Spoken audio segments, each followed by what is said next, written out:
공기가 희박해질수록 마음은 오히려 선명해지는 곳이 있습니다. 페루 쿠스코의 성스러운 계곡.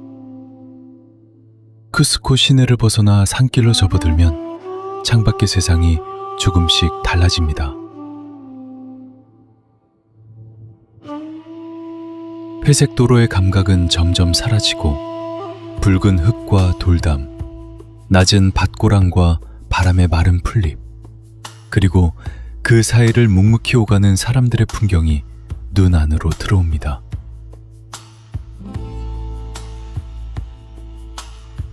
이 길은 단순히 관광지로 가는 길이 아닙니다. 시간이 천천히 뒤로 흐르는 길입니다. 조금 전까지의 도시가 현재였다면 이곳은 아주 오래전 사람들이 여전히 오늘을 살아가는 자리처럼 느껴집니다. 오늘 제가 향하는 곳은 두 군데입니다. 인류의 지혜가 빚어낸 경이로운 풍경, 마라스 소금밭과 모라이 유적지입니다.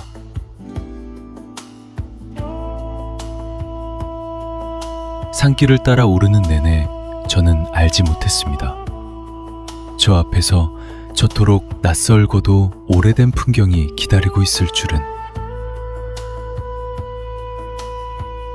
그리고 마침내 그 장면이 눈앞에 열렸습니다.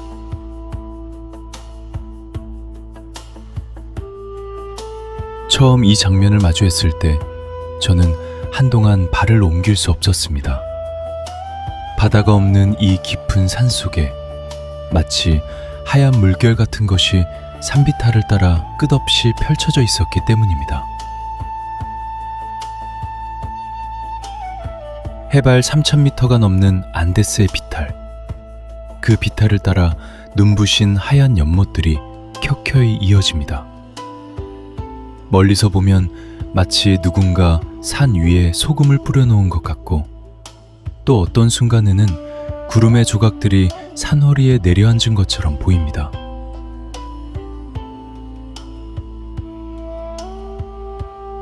이곳은 페루의 마라스 소금밭. 수천 년의 시간을 견디며 지금도 살아 숨쉬는 소금의 풍경입니다. 더 놀라운 것은 이 소금밭이 단지 옛 유적이 아니라는 사실입니다. 지금도 여전히 사람들의 손으로 운영되고 있다는 것. 지금 이 순간에도 산 어딘가 깊은 곳에서 흘러나온 짠 샘물이 가장 높은 곳의 연못부터 차례차례 아래로 흘러내리고 있습니다.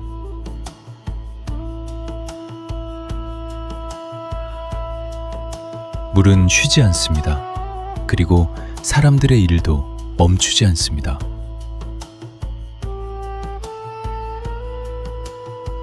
마라스의 소금밭은 마을 공동체의 것입니다. 땅을 아무나 사고 파는 방식이 아니라 가족 단위로 연못을 나누어 맡고 그 일을 세대를 거쳐 물려받습니다.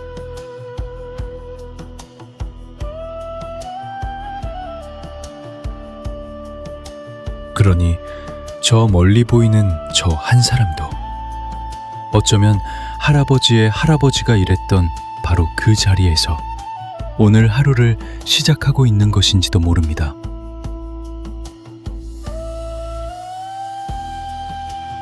가까이 다가가면 멀리서 보았던 장대한 풍경은 다시 아주 섬세한 세계로 바뀝니다.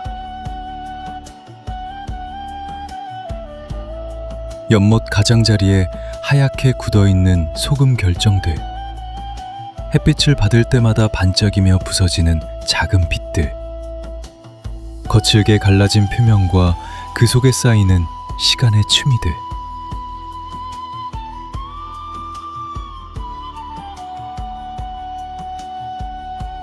손으로 만지면 거칠고 혀끝에 대면 묵직하게 짭니다.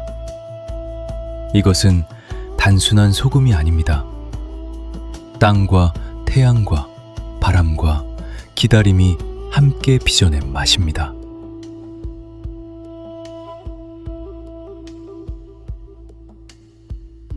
높은 곳에서 다시 내려다보면 비로소 이 풍경의 진짜 규모가 보입니다.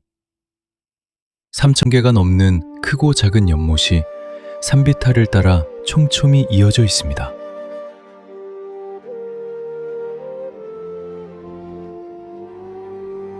가득 찬 연못은 하늘빛을 담아 파랗고 이제 막 걷어낸 자리는 흙빛을 드러내며 갈색을 띠고 소금이 막 굳어가는 곳은 눈처럼 희고 햇빛과 구름의 각도에 따라 전혀 다른 색으로 바뀝니다.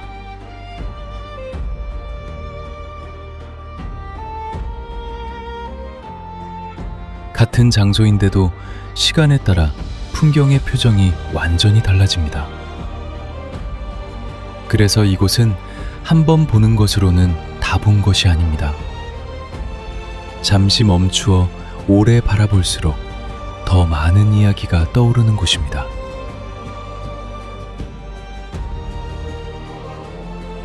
그런데 마라스가 특별한 이유는 절경 때문만은 아닙니다.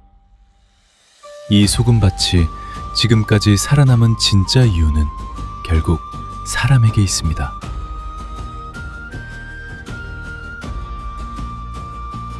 그러니 저 멀리 보이는 저 한 사람도 어쩌면 할아버지의 할아버지가 일했던 바로 그 자리에서 오늘 하루를 시작하고 있는 것인지도 모릅니다.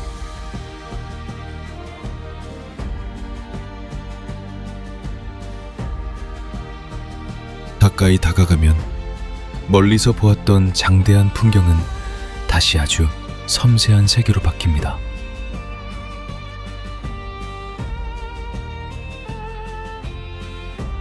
연못 가장자리에 하얗게 굳어있는 소금 결정대, 햇빛을 받을 때마다 반짝이며 부서지는 작은 빛들, 거칠게 갈라진 표면과 그 속에 쌓이는 시간의 추미들.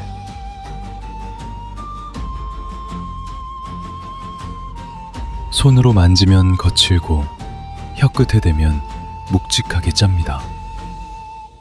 이것은 단순한 소금이 아닙니다.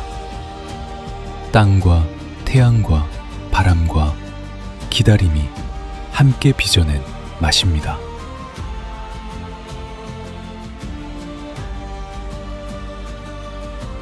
높은 곳에서 다시 내려다보면 비로소 이 풍경의 진짜 규모가 보입니다. 3,000개가 넘는 크고 작은 연못이 산비탈을 따라 촘촘히 이어져 있습니다. 가득 찬 연못은 하늘빛을 담아 파랗고 이제 막 걷어낸 자리는 흙빛을 드러내며 갈색을 띠고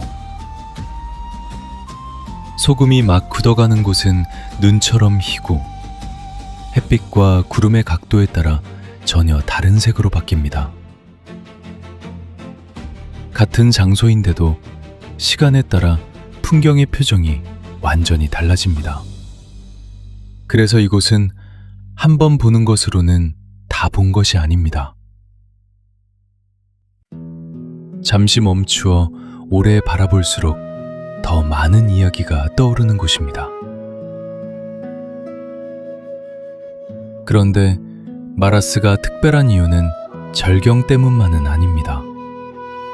이 소금밭이 지금까지 살아남은 진짜 이유는 결국 사람에게 있습니다. 모라이의 사람들은 기후가 부족하다고 멈추지 않았습니다. 온도차를 읽고 활용하며 씨앗을 길들였습니다. 두 곳 모두 없는 것을 탓하지 않았습니다. 있는 것으로 가장 멀리 나아갔습니다.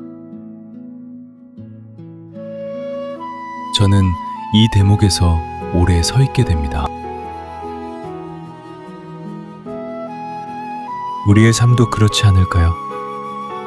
조건이 다 갖춰진 뒤에야 시작할 수 있다고 생각하지만 사실 많은 일은 늘 부족한 자리에서 시작됩니다. 처음 카메라 앞에 섰을 때 어색했습니다. AI를 배우기 시작했을 때 낯설었습니다. 유튜브 편집을 처음 익힐 때는 막막했습니다. 그런데도 결국 하게 되었습니다. 완벽해서 시작한 것이 아니라 시작하면서 배웠습니다. 익숙해진 뒤에 움직인 것이 아니라 움직이면서 익숙해졌습니다. 아데스의 이 두 풍경은 제게 바로 그것을 가르쳐 주었습니다. 조건이 완벽해지기를 기다리지 말 것, 지금 가진 것으로 시작할 것, 부족한 것을 한탄하는 대신 주어진 것을 끝까지 살려낼 것. 잉카인들이 남긴 곡선과 소금의 결을 바라보며 저는 문득 생각합니다. 나는 지금 내 삶이라는 땅 위에 무엇을 쓰고 있는가? 한 줄의 글도, 한 편의 영상도, 한 번의 도전도 결국은 그렇게 남는 것일지 모릅니다. 누군가는 산속의 짠물에서 소금을 길어 올렸고, 누군가는 온도차 속에서 씨앗의 가능성을 발견했습니다. 그리고 오늘의 우리는 각자의 삶 속에서 또 다른 방식의 소금밭과 모라이를 만들어가고 있는지도 모릅니다. 그래서 이 여행은 풍경을 보는 여행이면서도 동시에 나를 돌아보는 여행이 됩니다. 산은 높고 공기는 얇고 길은 멀었지만 이곳에 남겨진 지혜는 놀라울 만큼 선명했습니다. 결국 사람은 조건보다 태도로 오래갑니다.